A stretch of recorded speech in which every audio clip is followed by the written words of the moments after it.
Proverbs chapter 13. Let me just say a couple things before we start. First of all, Joe is watching two of Trisha's kids in the other room, so she won't be online. We've had them and Julia all week long, so I'm ready for a nap. Yeah. We'll be taking them back tomorrow, actually. But yeah, and then the other thing I just wanted to say was Proverbs 13 just about kicked me in the butt in studying it. I was struggling with a couple of verses that just didn't make any sense to me, and commentaries were useless. And so I ended up just, I'm going to give you the Rich Antcliff commentary on those verses because I could not get much help from anywhere. Anyway, just wanted to let you know it was a tough one. Not in the beginning, though. We'll get started. All right, let's see. Let's go back to where I was.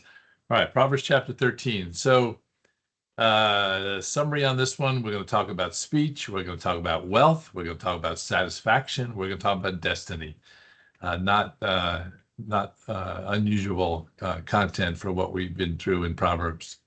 Begins with verse 1 with, as usual, kind of an educational proverb, a proverb that instructs folks to pay attention. So let me just read it here. It says, a wise son heeds his father's instruction, but a scoffer does not listen to rebuke. I do want you to turn to Isaiah chapter 50. Starting right off, we'll warm your fingers up. Isaiah chapter 50.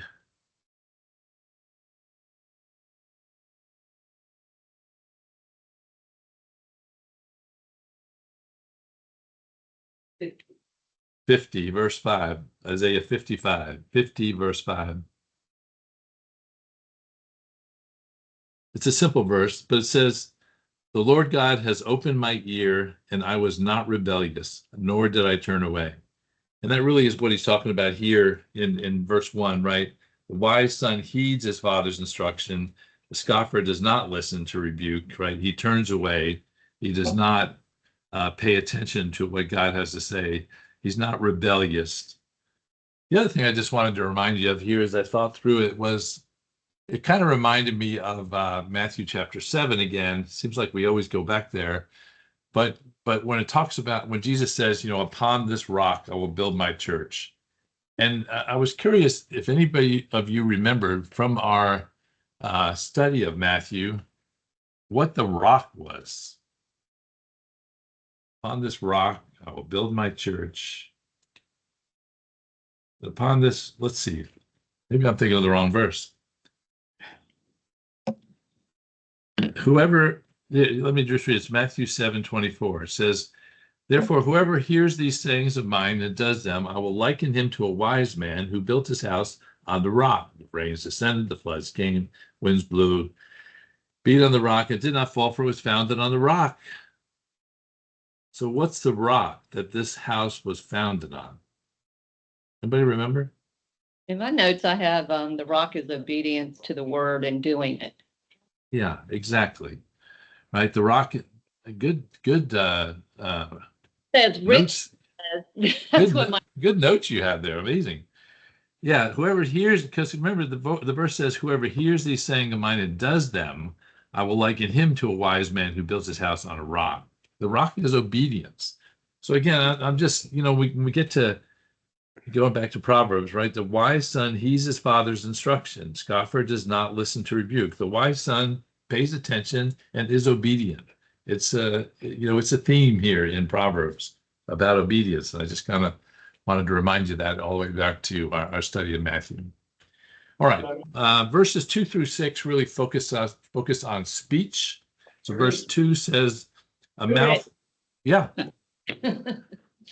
I was just saying, never mind. I don't let you know that we all wrote obedience down. It's just Debbie's fingers went quicker than ours today.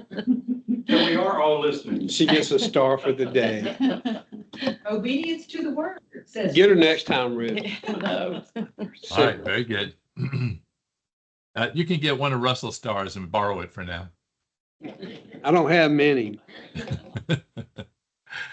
All right, verse 2. Verses 2 through 6, as I said, is about speech. Verse 2, a man shall eat well by the fruit of his mouth, but the soul of the unfaithful feeds on violence. The soul of the unfaithful feeds on violence. The soul of the unfaithful feeds on violence.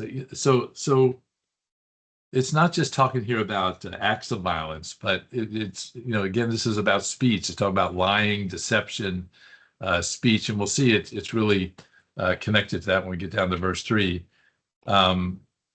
It's the soul of the unfaithful feeds on violence. He loves violence, and the violence comes back on him. Again, this boomerang that we've talked about over and over again is certainly in this verse also. He feeds on violence, and that violence comes back on him.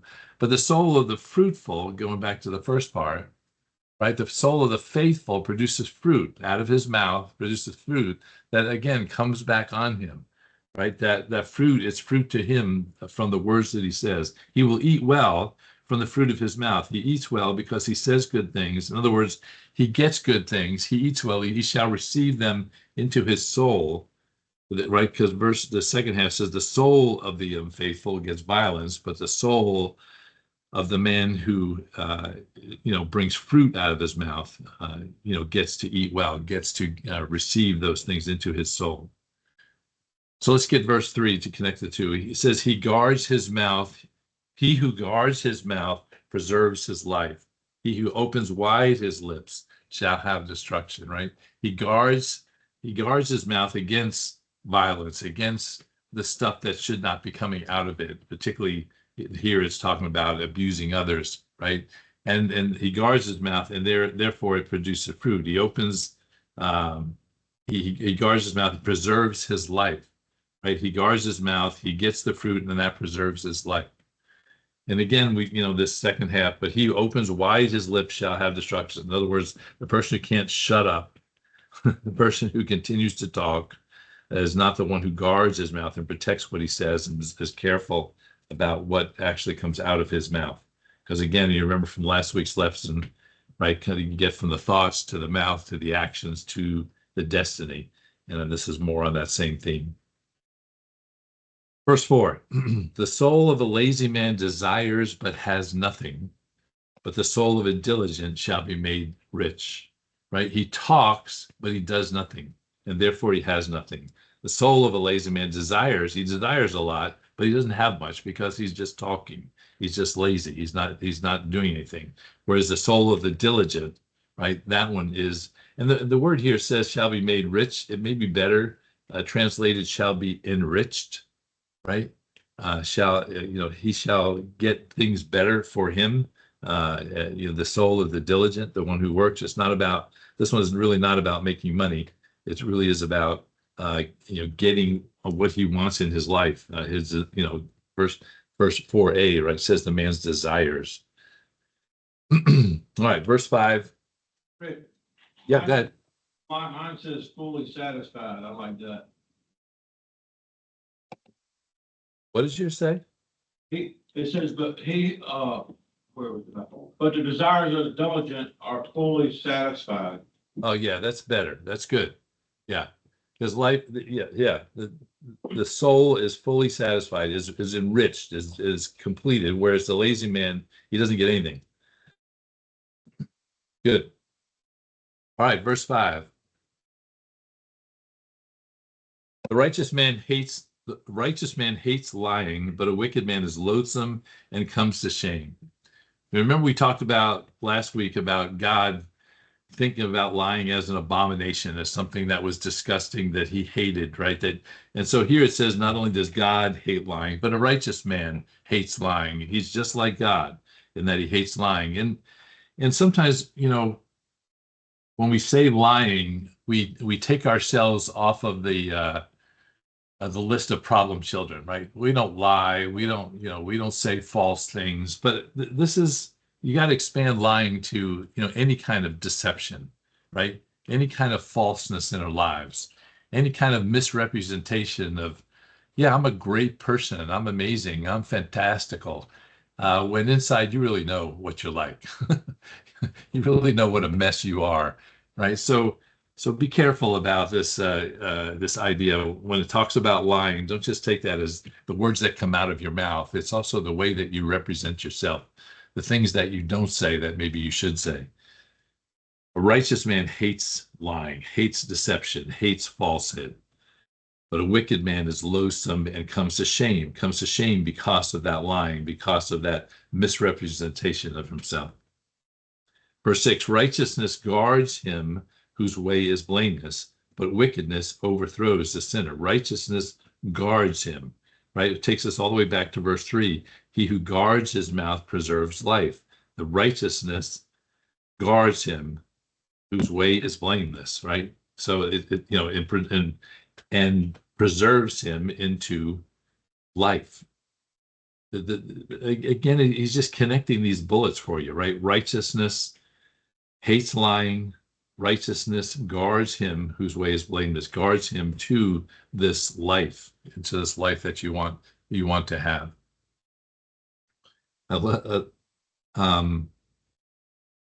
Verse 5, the second part, the wicked man is loathsome and comes to shame. One of the translations says he becomes a stench, right?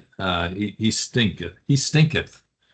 The wicked man is loathsome and comes to shame, and all know it there, right? That's the point. All know it. He comes to shame. He smells, and everyone knows it. The one who lies, it comes out. You never hide that. Wickedness overthrows the sinner. All right, verse 7. All right, 7 through 11 is a little section on wealth. The ransom man's life is his riches, but the poor does not hear rebuke. I just skipped right over 7, didn't I? See, y'all gotta, you gotta yell at me when I do things like this. Verse 7, there is one who makes himself rich, yet has nothing, and one who makes himself poor, yet has great riches. So this is one of the verses that I spent way too much time on. And I got to tell you, the commentaries were just so unhelpful because they were all over the place with different ideas about what this verse means. So finally, I just decided it means something very simple.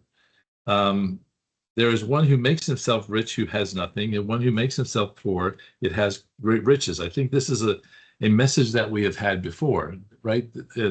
So to get the first part, go to Revelations chapter 3. I said Revelations, didn't I? Yeah. Yep. But Joe's not here, so it's okay. Revelation chapter 3. Some things just never leave your brain. Revelation chapter 3.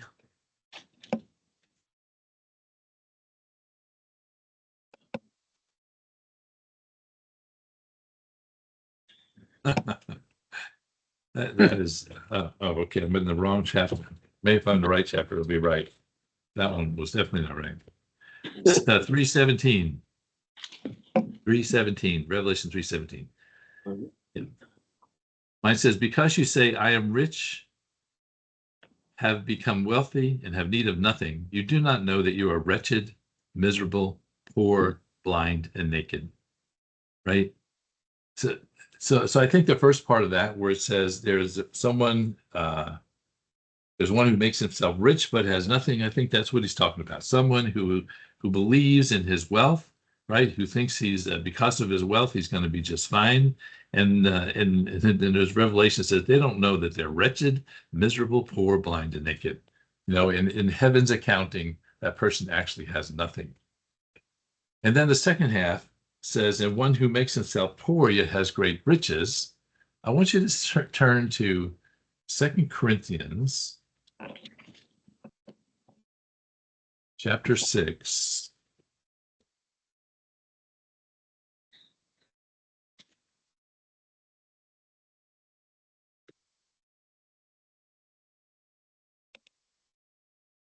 I do this all the time. I say 2 Corinthians, and then I turn to 1 Corinthians, and I wonder why it doesn't look right. 2 Corinthians chapter 6, that looks more better. Verse 1, just says, we then as workers together with him also plead with you not to receive the grace of God in vain. And I want you to flip down to verse 8. And he's talking here about, the difference between those that take it, that the things that happen to you as a believer. And it says in verse 8, I'm just in the middle of this passage, but it says, by honor and dishonor, by evil report and good report, as deceivers and yet true. In other words, people are calling them deceivers, but they're true. People are saying, are giving them honors. Others are giving them dishonor. Some are giving good reports. Some are giving evil reports. Verse 9, as unknown and yet well known, as dying, and behold, we live, as chastened and yet not killed, as sorrowful, yet always rejoicing, as poor and yet making many rich, as having nothing and yet possessing all things. Right? So this, I think, this last part is, I think, exactly what they're saying here. Anyone who makes himself poor yet has great riches, right? This takes us right back again to Matthew chapter 5. Blessed are the poor in spirit, right? Someone who is poor and yet is making others rich in what's really important, making others rich in heavenly things, not in earthly things. There's a theme that runs through this, and that it begins here with that verse, and I think that is the Rich Antcliff interpretation of that verse, which is absolutely correct. Verse 8. The ransom of a man's life is his riches, but the poor does not hear rebuke. Now, I think rebuke is a really bad word for what's being translated, and as a result makes it very hard to understand this verse. I think it's better stated, the poor does not hear a threat. Yeah. Okay, it can be interpreted either way, but I believe threat is the right way. Some of yours may actually have that word, but the poor does not hear a threat. So I think you could take this in the very simple way. Well, the ransom of a man's life is his riches. In other words, so if someone gets in trouble, they can use their money to get out of trouble, right? They can use their money as a ransom to save their lives. But the poor, nobody cares about their life, and so they don't get a threat against them, and they don't have to worry about getting about their riches and having to buy their way out, because nobody's gonna kidnap a poor person. That doesn't even make any sense, right? So that's one way to interpret this. But I think there's another level, and I think it has to do with, in the first question, it's in 8a, it says the ransom of a man's life is his riches. And the question is, what are your riches? Right? And spiritually, what are your riches? If your riches are only earthly, then you only get an earthly ransom. But if your riches are heavenly, then you get a heavenly ransom. So think of it a different way, right? The ransom of a man's life, the payment for a man's life is his riches in heaven, right? Is his relationship with Christ. I believe that's really what that's trying to say. The ransom of a man's life is his riches, and depending what your riches are, you can be ransomed in this earth if you have great wealth, but you can be ransomed into heaven if you have heavenly riches, if you have that relationship with Christ. And if you're poor in spirit, there's no threat to your heavenly ransom.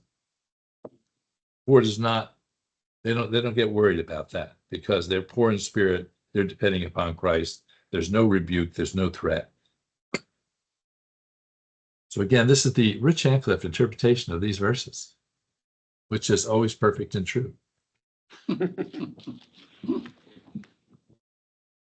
I'll just tell you, I spent way too much time on verses 7 and 8 because the commentators were just awful. Anyway, so let's go on then to verse 9, which is somewhat easier, I think. Verse 9, the light of the righteous rejoices, but the lamp of the wicked will be put out, right? And it really is saying the light of the righteous shines forever brightly. Shines forever brightly. It rejoices, is maybe not be the correct, it really is that light, the light rejoices, the light shines brightly. Whereas the lamp of the wicked is put out, is extinguished, right? In other words, the the light of the righteous, the life of the righteous, the eternal joy of the righteous continues, whereas the lamp of the wicked, whereas the life of the wicked, whereas the destiny of the wicked is put out, is extinguished. Verse 10. By pride comes nothing but strife. The word pride, the other translations say arrogance, presumptiveness. Let me just say it in here because some of you may be thinking this, but didn't say it out loud. In the other class, when we talked about pride last week, someone said, well, there's good pride and there's bad pride. Right? There's proud over my grandkids. I'm proud over, something that happens. And we got into this interesting discussion, which ended up the answer to that question is no. There's not good pride. You can be thankful. You can be glad. You can rejoice. You can thank God, right? But to be proud is always seen in a negative light because then it's about you, right? It's about, well, I have great grandchildren. Well, you have grandchildren, right? And God sometimes gives you some fun ones and sometimes gives you some challenging ones. But it's not about pride. I just be careful with that word pride. Some people take it as there's good pride and bad pride. And I think that's a mistake. The Bible always talks about pride in a bad sense. But here it's really talking about pride comes to nothing but strife, as opposed to the second half, but well advised is wisdom, right? Pride is about, I know it all. I know everything. I don't need any advice.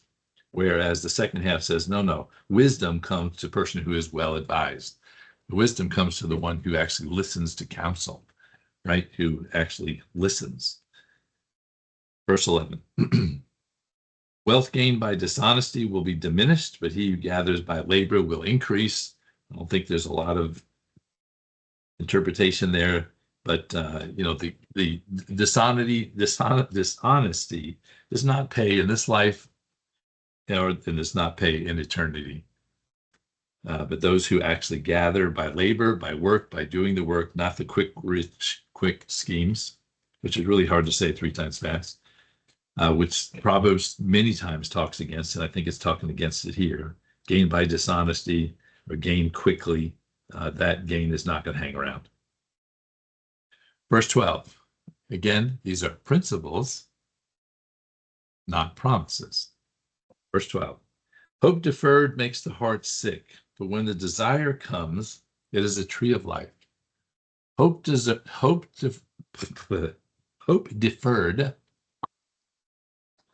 makes the heart sick, weak, grieve. Whereas when the desire comes, it is a tree of life. So in context of Proverbs, when it was written, this proverb is most probably written about the Messiah. Okay? In other words, they were saying, it's been 4,000 years. Is the Messiah ever going to get here? I'm getting weak in my hope. I'm getting tired in waiting, right? And the second half says, oh yeah, but when that desire is fulfilled, when the Messiah actually comes, it's a tree of life. It's amazing. It's incredible. It's joyful. It's everything that you wanted. And so you do have, the practical here, you do have to ask, how long will you have hope in the midst of deferred hope, right? When it's taking too long, when it's going on forever.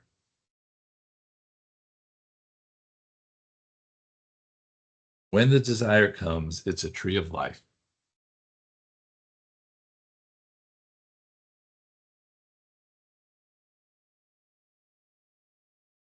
And again, I think on maybe it was last week's lesson or 2 weeks ago, 2 weeks. No, it was last week's. There was a question that came up, how often should we not retaliate, right? When somebody does something, strikes you on the right cheek, how many times do you turn the left cheek? And it goes back to the question of, well, how many times should you forgive, right? 7 times, 7 times, 70 times. So there's this question of how long will you hope? Is it 7 times, 7 times, 70 times? Compared to the tree of life, compared to the glory of the result, compared to God's glory, compared to what he has for you, how long will you hope? All right, verse 13. He who despises the word will be destroyed, but he who fears the commandment will be rewarded. Right? So certainly, he who fears the word, he who despises the word, he who does not, in a very practical sense, he who does not listen to these proverbs, he who does not follow these principles will be destroyed, will go on to destruction, because these principles are life. These principles are truth. But he who fears the commandment, fears these principles, they will be rewarded in the same way of the person who fears the Lord will be rewarded. You fear the commands, you fear what he has to say. The interesting thing to me, however, in this verse, in the first part, he who despises the word will be destroyed.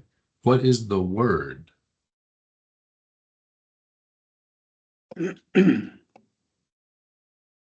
It's interesting, Rich. My translation says who despises a word of advice. It doesn't say word as and I'm thinking you're implying the word of God. So this seems to be saying something different. Okay. Yeah, I'm thinking something different. We also define that God was God and Jesus and Christ and the Word. So it could be you're retaliating against God himself. Yeah, that's where I was going. I mean, Russell, you make a good point. I don't want to just I'm not pushing that aside. But yeah, I was trying to pull out that he who despises the word, I mean, in John 1:14, it says the word became flesh and dwelt among us, right? The word became flesh and dwelt among us. We're talking about Christ here. So if you despise Christ, you will be destroyed. I don't think that's a jump at all. That's not a stretch from what is being said here. He despises the word, he who despises instruction, he despises the principles, he despises wisdom, he despises Christ himself will be destroyed. But he who fears the commandment, in other words, he who is obedient, he who follows the principles will be rewarded. There's a reward in heaven.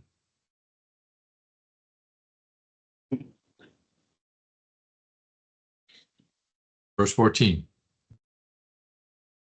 I just keep going until you guys interrupt me. You realize that, right? Verse 14 says, the law of the wise is a fountain of life, to turn one away from the snares of death. The law of the wise is a fountain of life, to turn one away from the snares of death. Russell, does yours say anything else there in verse 14? It says, what the wise have to teach is a fountain of life and causes someone to avoid the snares of death. Okay, good. Go to don't flip, but go down to verse 20. Oh, chapter 14. Chapter 14, verse 27. It's interesting what it said there. Mine in 14:27 says, the fear of the Lord is a fountain of life. Now flip back to where we were. It says the law of the wise is a fountain of life, right?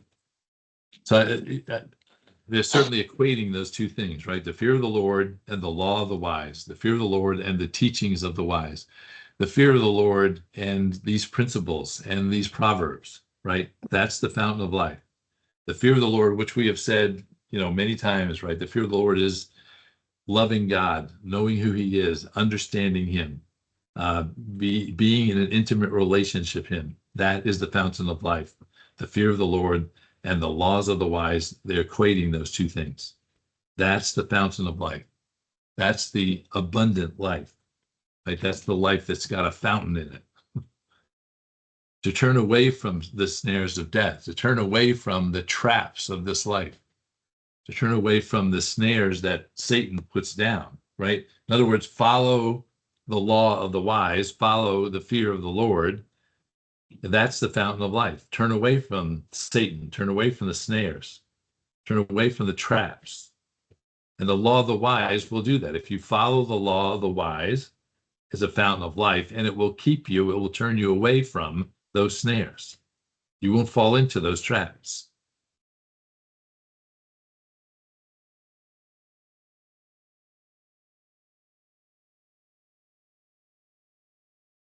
I'm actually pausing. I'm just, that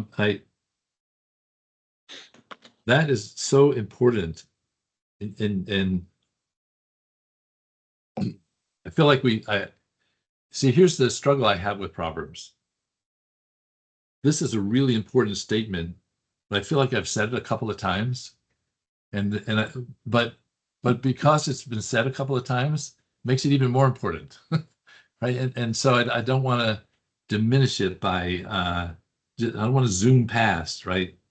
This idea that if we actually follow the principles and follow and fear God and have this relationship with him, it actually keeps us away from the snares of the devil. It keeps us away from the traps. If we follow these principles, it's not that these principles are promises, but these principles will keep us away from the snares, will keep us away from the traps, from the things that want to grab us and pull us into trouble. That's what he's trying to say. All right, keep going. Verse 15. Good understanding gains favor, but the way of the unfaithful is hard, mine says. What is anybody else have something else there? The word hard to me is a funny word. The lifestyle of the treacherous never changes. So Oh, that's gooder. Yeah, that's good.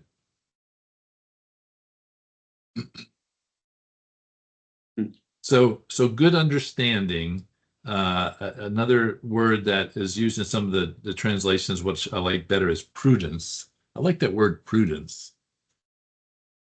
Good judgment, good understanding, prudence, acting wisely, right? Gains favor, and it really implies here gains the favor of God and man, right? We've talked about it before. God has favorites, and it's those who have prudence, those who have good understanding, those who act wisely, who use prudence in their acting. That's God's favorites. I'm just going to go for a minute to Romans chapter 14. In Romans 14, I just want to read this couple of verses to you. By the way, whenever I'm studying and I have either a reference to Matthew or I have a reference to Romans, I'm probably going to read it. I'm probably going to go there. All right. Verse 14, what did I say? Chapter 14, verse 14 in Romans says this: I know and am convinced by the Lord Jesus that there is nothing unclean of itself, but to him who considers anything to be unclean, to him it is unclean. But if your brother is grieved because of your food, you are no longer walking in love. Do not destroy with food the one for whom Christ died. Therefore, do not let your good be spoken of as evil. For the kingdom of God is not eating and drinking, but righteousness and peace and joy in the Holy Spirit. For he who serves Christ in these things is acceptable to God and approved by men. I'll read that last part again. He who serves God in these things is acceptable to God and approved by men, right? So this goes back to if your brother's grieved because of what you're doing, right, then you're no longer walking in love. And he who serves Christ in this way is acceptable to God and approved by men. Paying attention to how our lives impact others is acceptable to God and approved by men. Good judgment, acting wisely, having prudence makes you God's favorite and makes you man's favorites because you're acting, again, according to these principles. It's going to go good for you in this world, and it's going to go good for you in God's eyes. But the way of the unfaithful is hard. I liked Russell's words better. Because the word really is more like the way of the unfaithful just goes on and on and on and on. It's difficult. It's perpetual. It's destructful, whatever that word is. It leads to destruction. It's constant.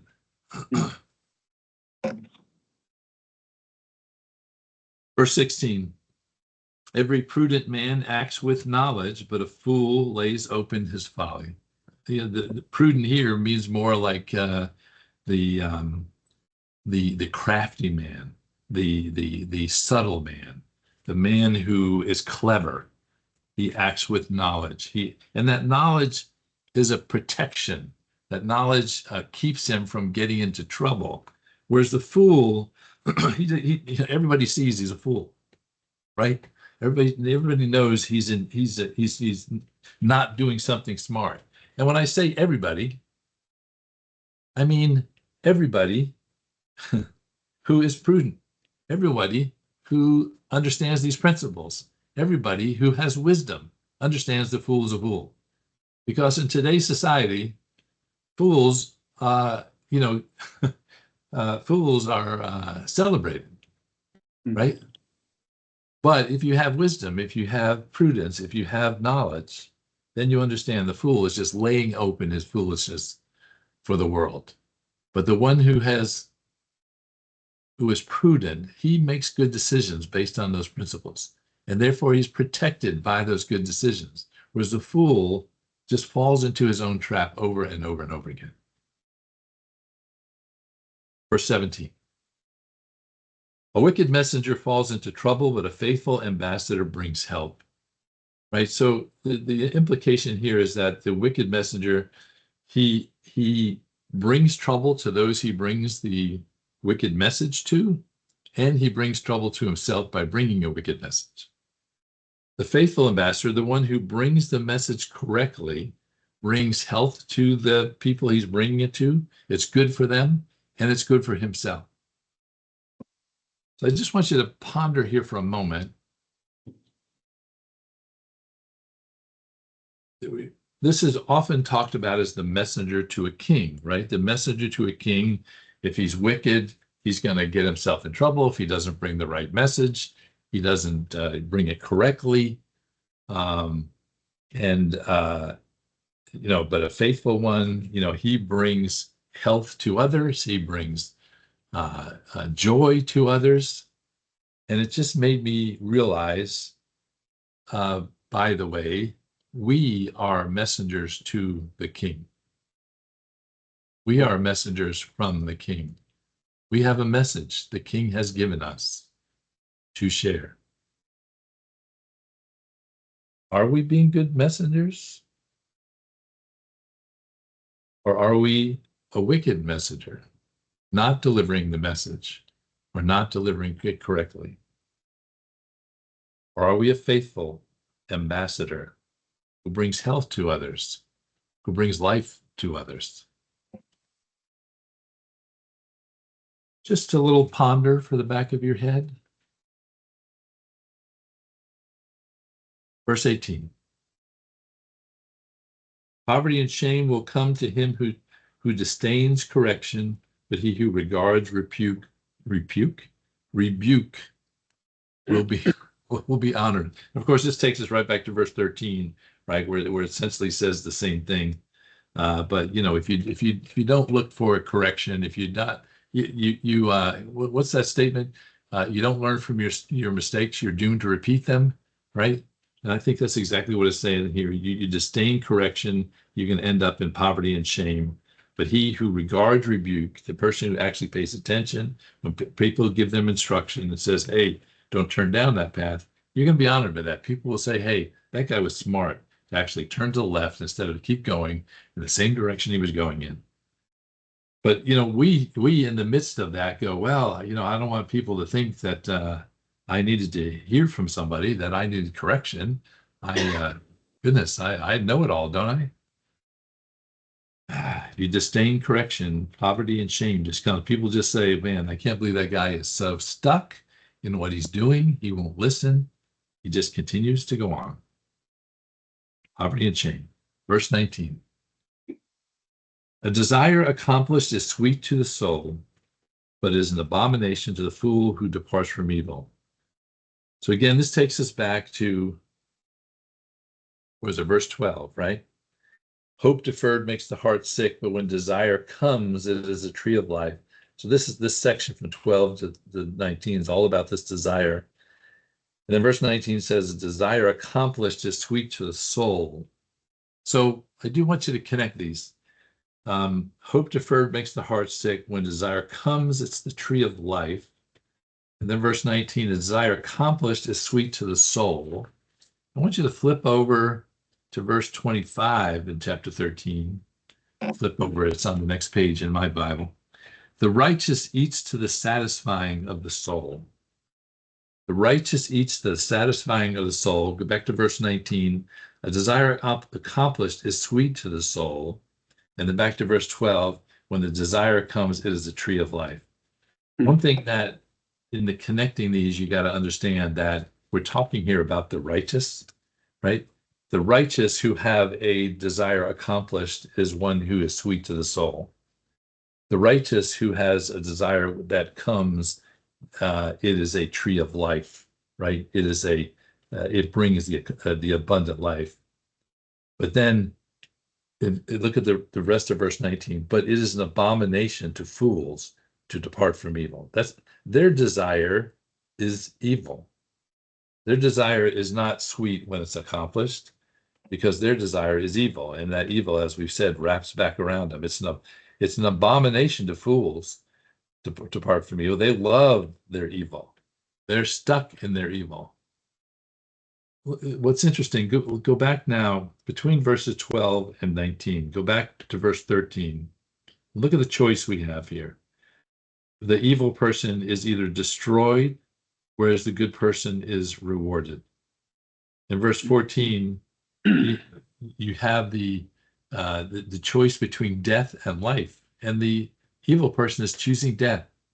In verse 15, you have destruction over favor. They're choosing destruction. In 16, you've got foolishness over protection, if you will, from with their knowledge. Verse 17, you've got trouble versus hell. In verse 18, you got shame versus honor. I guess what I've said this before, but I think we're not quite getting that this wicked person loves evil. It's an abomination to depart from evil. They want to stay there. And to try to bring them a good word again is throwing pearls before swine. They love their evil and they are stuck in it. But a desire accomplished is sweet to the soul. The desire of the righteous accomplished is the tree of life. All right. Finally, 20 through 25 is really kind of again, just a comparison of good and evil. Verse 20, he who walks with wise men will be wise, but the companion of fools will be destroyed. We talked about choosing your friends last week, choosing your friends wisely because you're going to turn into them and they're going to have a great impact on you. He's talking more about mentors. He's talking about those that you listen to, teachers, pastors, podcasts, TV stations.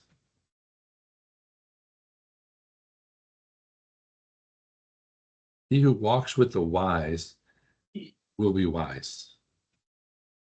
Be careful what you listen to. There was quite a discussion in the room when you all first walked in about the events of yesterday. All I want to say is be careful what you listen to. Be careful what's influencing your brain to jump to some state of belief or understanding or thinking. I think this is what this is saying. He who walks with the wise, Again, the wise is here in Proverbs, not out there on any TV station. The companion of fools will be destroyed. If you listen to fools, you will be destroyed along with them. 21. Evil pursues sinners, but to the righteous good shall be repaid. Don't go over that one quickly. You know what that just said? It said evil pursues sinners. Evil is not passive. We don't fall into evil. Evil is chasing us. Evil is like a roaring lion, seeking whom it may devour. Evil is active. Years ago when I was teaching youth, I brought in a old truck, a little toy truck that you could turn on and it would go forward. And also had a button where it was in neutral, but the engine stayed on. And so I would put the truck on the board and I'd put it forward and you would see the truck moving forward. And I would put it neutral and it would make a lot of noise, but it would stand still, right? But then I would lift one end of the board and the truck would start rolling backwards in neutral. And I'm afraid that's a lot of what our lives are like. We think, man, I'm going to church. I'm doing everything I'm supposed to be doing. But we're actually in neutral. We're just making noise. We got to actually be moving forward because the board is tilted upward against us. Satan is fighting us. Satan is trying to move us backwards. If we're not moving forward, we're not standing still. We're going backwards. There's only two ways you're going to go, forward or backwards. There's no one who stands still on an inclined plane. You're going to roll backwards. Evil pursues sinners, goes after us, tries to get us. But the righteous, good shall be repaid. But to the righteous, but to those who are moving forward, good shall be repaid. You remember again in Matthew, right? When Jesus talked about, when were you good to me? When did you take care of me? When did you bring me, right? And he said, even if you brought a cup of water to someone else, you brought it to me, right? Righteousness is repaid. Good is repaid because Christ sees it, if not in this world, in the next. Righteousness, good shall be repaid. Move forward. Quit just making noise. Verse 22. A good man leaves an inheritance to his children's children, but the wealth of a sinner is stored up for righteousness. Now, if you think that this has anything to do with money, you are confused. A good man leaves an inheritance to his children's children. What is that inheritance? Eternity. It's eternity, right? Yeah. The success of a parent is determined by the results of the grandchildren. If you did a good job raising your kids, they're going to do a good job raising their kids to know God and to know salvation. A good man leaves an inheritance to his children's children. That inheritance should be salvation. This is the principle. This is the principle. Sin is still alive. Satan is still active. But this is the principle. The wealth, this is the second half, is a funny statement. The wealth of the sinner is stored up for the righteous. Go back to Proverbs chapter 2 a minute. And yeah, I'm nearly done, but Proverbs chapter 2, verse 20. Just want to remind you of this. Proverbs 2:20 says, so you may walk in the way of goodness and keep to the paths of righteousness, for the upright will dwell in the land, and the blameless will remain in it. But the wicked will be cut off from the earth, and the unfaithful will be uprooted in it. So go back to Proverbs 13:22. The wealth of the sinner is stored up for the righteous. As much wealth as the sinner stores up here on earth, he dies and leaves it, right?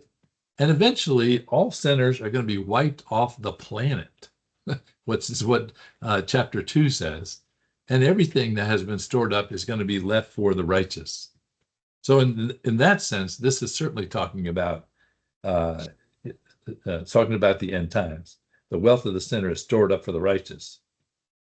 But obviously it's also in a practical sense that, what he's saying here, the sinner, again, those, if you go back to those who gain their wealth through deceit, they're not going to, verse 11, right?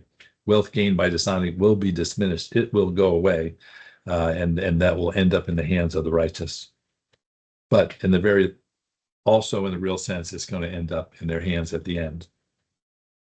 Verse 23, much food is in the fallow ground of the poor, and for lack of justice there is waste. I'm looking at the clock, trying to figure out what I'm doing here. We're zooming. I need you to turn, though, to 1 Corinthians chapter 1.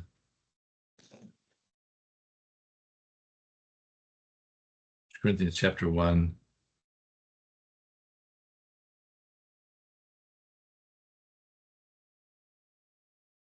Verse 26, 1 Corinthians 1:26.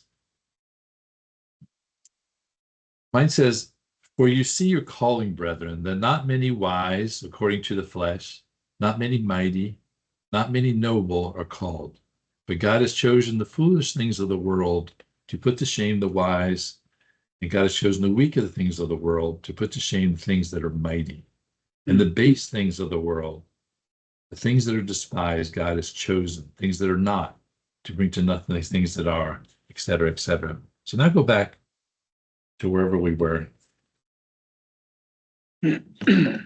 Verse 23. Much food is in the fallow ground of the poor. So in those days, right, the fallow ground, this is the ground that is set aside, the ground that does not have any crop in it, right, the fallow ground. There's much food there. There's much food in the fallow ground, but of the poor, which is the strange statement here. You could also read that there's much food in the fallow ground of the common person, of the person of no accord.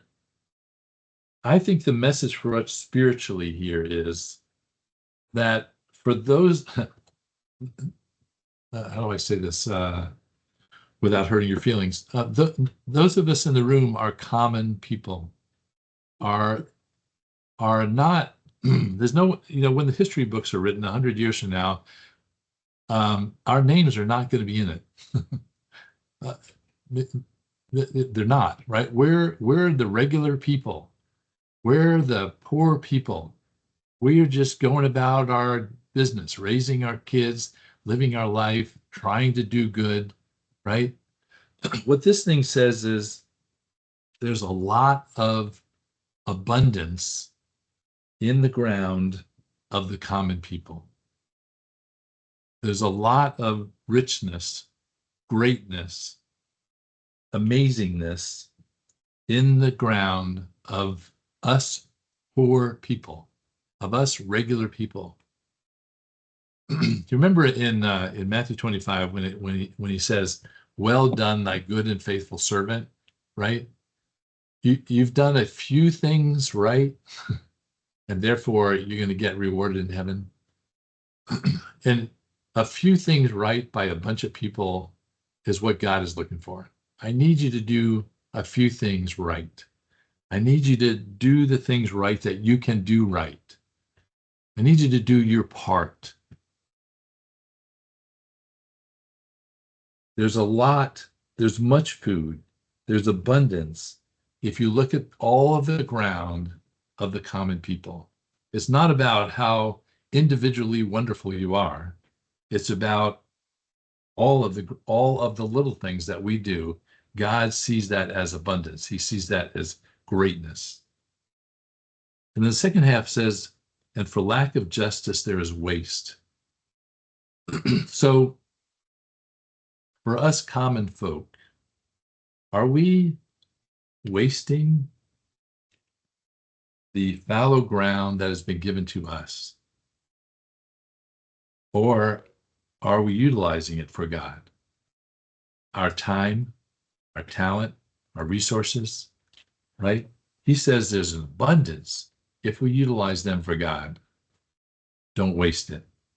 For lack of justice, for lack of judgment, for lack of righteousness, there's a lot of waste by common, regular people. Don't be that person. You're going to have to ponder that one. Think on it. Verse 24. He who spares his rod hates his son. He who loves him disciplines him promptly. So get out the stick. So listen, this is about sparing correction, right? If the second half is the big thing. He who loves him disciplines him. Whether you use a rod or you don't use a rod, I'll let you fight that out yourselves. But the point is, it's about discipline. If you love your children, you will discipline them, just as God disciplines us because He loves us. And when you are disciplined by God, do you see His love? Just put that on your ponder list for the implications of that question, because we got to finish up. Verse 25. The righteous eats to the satisfying of his soul, but the stomach of the wicked will be in want, right? The righteous eat to satisfy the soul, right? Again, this idea of the things that we do in righteousness satisfy others, are good for other people, and they also come back to us, right? They don't want for the soul doesn't want because the soul is satisfied by what we're doing for others. Whereas the wicked is constantly wanting because they're all worried about themselves. They're worried about their own stomach. All right. Hey, Rich, I was hoping you were talking that this verse was talking about food, where the righteous eat to their heart's content. I was kind of liking that interpretation better than. Sorry. Feel free to use the Hugh interpretation if you need to, but let me give you my 5 summary statements. You ready? 1, watch your mouth. By your words, you'll be judged. In heaven, there's going to be a little film clip that gets shown, and you're going to see all the stupid things that you've said, all the dumb remarks, all the offhanded comments. Watch your mouth. 2nd, what's the measure of your riches, right? Are you measuring riches according to the world, or are you measuring riches according to heaven? And then this word prudent, I just get that word in your head, right? It's wisdom reflected in your actions. That's prudence. Wisdom reflected in your actions. And then this other big one, right? Evil is not passive. And if you are passive, evil will overtake you, because evil is not passive.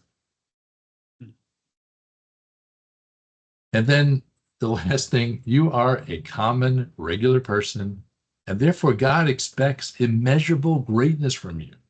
I mean, that doesn't mean to make any sense, right? But it's because you are poor in spirit that God expects immeasurable greatness from you. Because you recognize who you really are, that God can utilize you to change the world and do immeasurable things in the life of another person. Those are my 5 for today. All right. Any other thoughts before we go to prayer requests? I know we're up against the clock, but any other thoughts?